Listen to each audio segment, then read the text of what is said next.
बड़ी भी कैसी हरकतें करती हैं आप।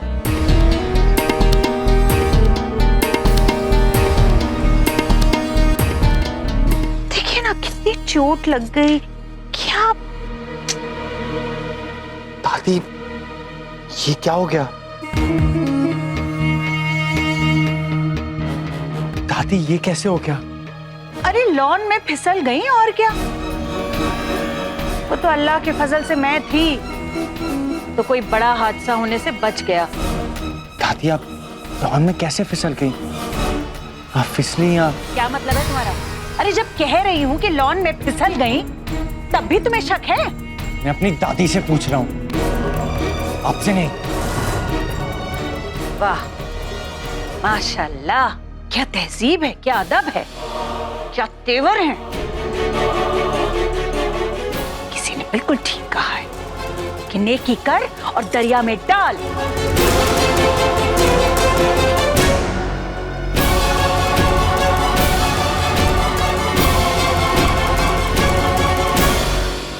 दादी ये सब कैसे हुआ? अब लॉन में कैसे फिसल गई?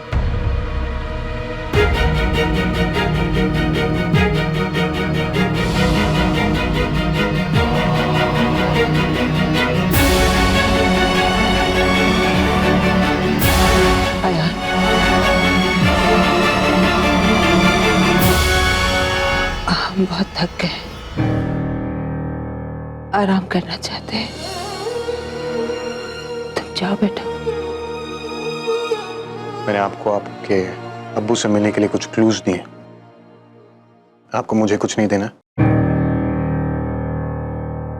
ओह, I should say thanks. Thank you so much, Mr. Khan. मेरा मतलब ये नहीं था। आपके पास ऐसा कुछ नहीं है जो आप मुझे देना चाहती। Yeah. Best wishes, Mr. Khan. दुआएं बहुत सारी। Think again.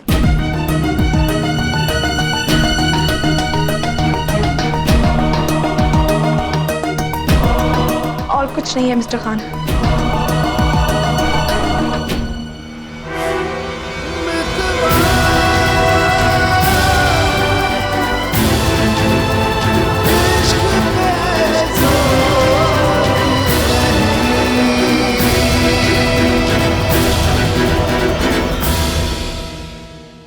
अब तुम्हें क्या हो गया उमेरा?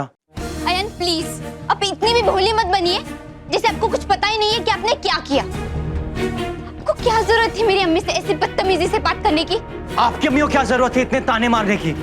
आपको हर चीज में मेरी अम्मी का ही कसूर दिखाई देता है। यही तो बात है उमेरा कि आपकी अम्मी अपने कसूर ऐसे छुपाती है कि किसी को कभी कुछ दिखाई नहीं देता है। पिछले कुछ दिनों से इस घर में जो कुछ भी हो रहा है कितना अजीब है। ये सब क्या चल रहा है किसी को कुछ समझ में ही नहीं आ रहा है। और दादी जो कह रही थी उमेरा, आयान, दादी की उम्र हो गई, इस उम्र में दिमाग ठीक से नहीं चलता। पता नहीं क्यों दादी को मेरी अम्मी से इतनी दुश्मनी है। हर बात पे हर चीज पे इल्जाम लगाती है। उमेरा तुम्हें क्या लगता है दादी की बात पे कोई यकीन नहीं करता?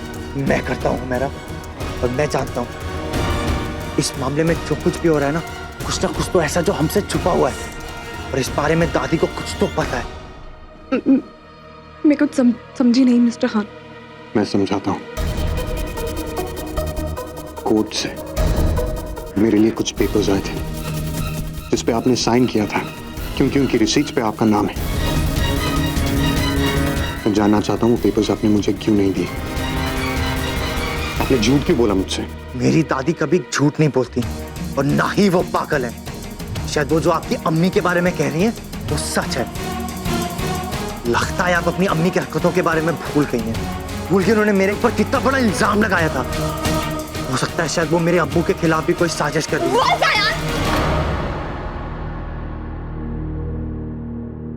मैं एक और लफ्ज नहीं सुनना चाहती मेरी अम्मी के खिलाफ। मैं मानती हूँ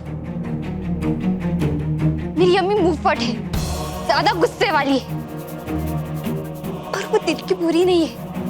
और वैसे भी ये हकीकत नहीं है। हकीकत है उमेरा, हकीकत है।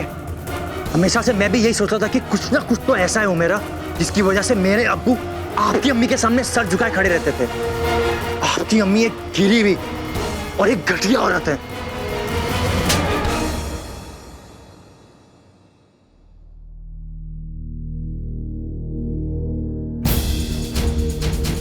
मुझे आपसे ये उम्मीद नहीं थी। यकीन नहीं होता जिस शख्स को भी। जाइए जाइए, आप क्यों मेरी बात पे यकीन करेंगी? आखिर आपने साबित कर ही दिया कि आप अपनी अम्मी की बेटी हैं। अयान, ये क्या बदतमीजी है?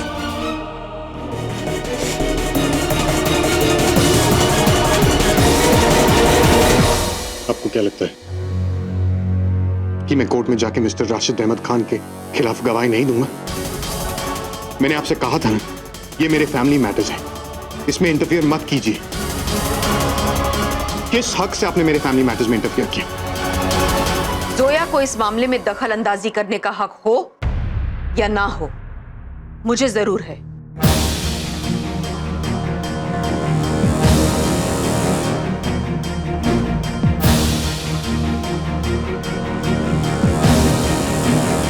और इसीलिए मैंने इंटरफेयर किया।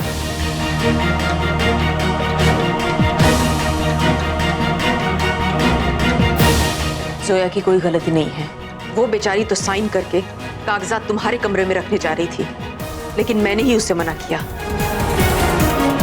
मैंने उससे कहा कि तुम्हें कोर्ट के ऑर्डर के बारे में कुछ ना बताया जाए। ये क्या हरकत है? इस तरह घर वालों से लड़ने से क्या होगा? लड़ाई तो बाहर वालों से है। अगर कुछ करना ही है तो जाकर असद से क्यों नहीं कहते कि केस वापस ले ले? भाभी हमारी मददगार है, वो हमारी तरफ है। नहीं अम्मी, मामू और मुमानी कभी हमारे तरफ नहीं थे, ना है और ना कभी होंगे। औरों की छोड़िए, अपनी कहिए।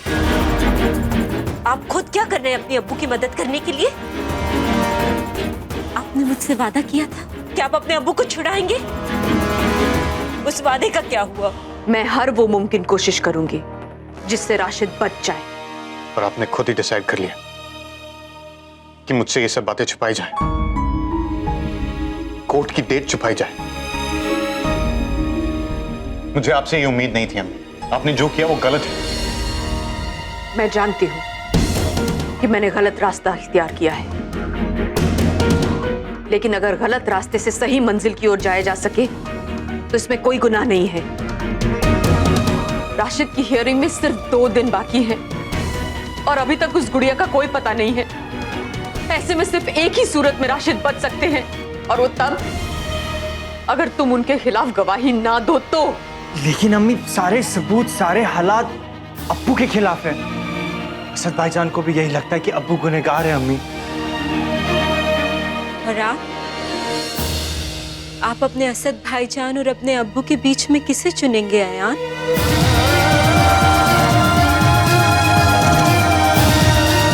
असद उस शख्स को सजा दिलवाने की कोशिश कर रहे हैं जिसने उसके मुताबिक उसकी अम्मी की जान लेने की कोशिश की। अगर असद अपनी अम्मी के लिए लड़ सकते हैं तो आप अपनी अम्मी के लिए नहीं लड़ सकते।